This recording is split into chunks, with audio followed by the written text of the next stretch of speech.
শুধুমাত্র নামাজ পড়ে এবং সদকা করে কি জান্নাতে যাওয়া যাবে? যদি কেউ এটা মনে করে থাকেন তাহলে বোকার স্বর্গে বাস করছেন। এমন অনেক মানুষ রয়েছে আমাদের মধ্যে যারা অনেকে নামাজ পড়ে এবং সবের আগে তারা দান সদকা করে দেয়। এই মানুষগুলো কি জান্নাতে যাবে? অবশ্যই হাদিসের মধ্যে রয়েছে আস-সালাতু মিফতাহুল জান্নাহ, নামাজ হচ্ছে বেহেশতের চাবি।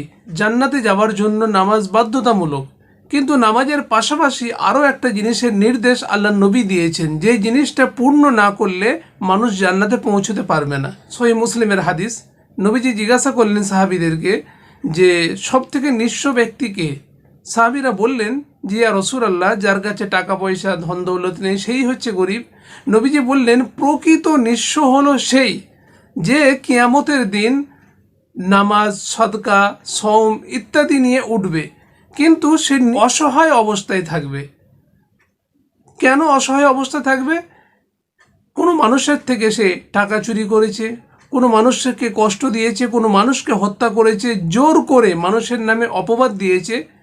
এই সমস্ত মানুষরা সেই দিনে অভিযোগ নিয়ে আসবে এবং সকলকে তার যে নেকি করেছে, নামাজ, সদকা ইত্যাদি সমস্ত কিছু তাদেরকে পাওনাদারদেরকে দিয়ে দিতে হবে।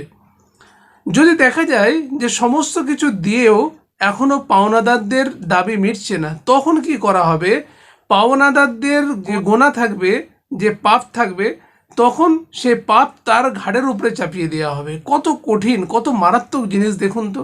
এবং আরও একটা হাদিস রয়েছে সহিহ বুখারী 2287, নবীজি বলছেন যে ব্যক্তি তার ভাইয়ের সম্মান হানি করে এবং জুলুম করে, সে যেন খুব তাড়াতাড়ি তার কাছ থেকে মাফ চেয়ে নেয়। সেই দিন আসার পূর্বে, যেই দিনে কোনো পয়সা কড়ি থাকবে না, সেই দিনে তার যদি কোনো নেক আমল থাকে, তার জুলুমের পরিবর্তে সেই নেক আমল তার থেকে নিয়ে নেওয়া হবে। অর্থাৎ কিয়ামতের দিনের কথা বলা হচ্ছে। এবং নেক আমল যদি না থাকে, তাহলে যাদেরকে কষ্ট দিয়েছে তাদের সমস্ত গুনাহ এই মানুষের ঘাড়ের উপরে চাপিয়ে দেওয়া হবে। সুতরাং আমরা বুঝতে পারলাম জান্নাতে যাবার জন্য নামাজের পাশাপাশি আরেকটা যেটা কাজ রয়েছে সেটা হচ্ছে বান্দার হক। এইটা ক্লিয়ারভাবে বোঝাতে হবে। হক দুই প্রকার হয়, একটা হচ্ছে আল্লাহর, একটা বান্দার।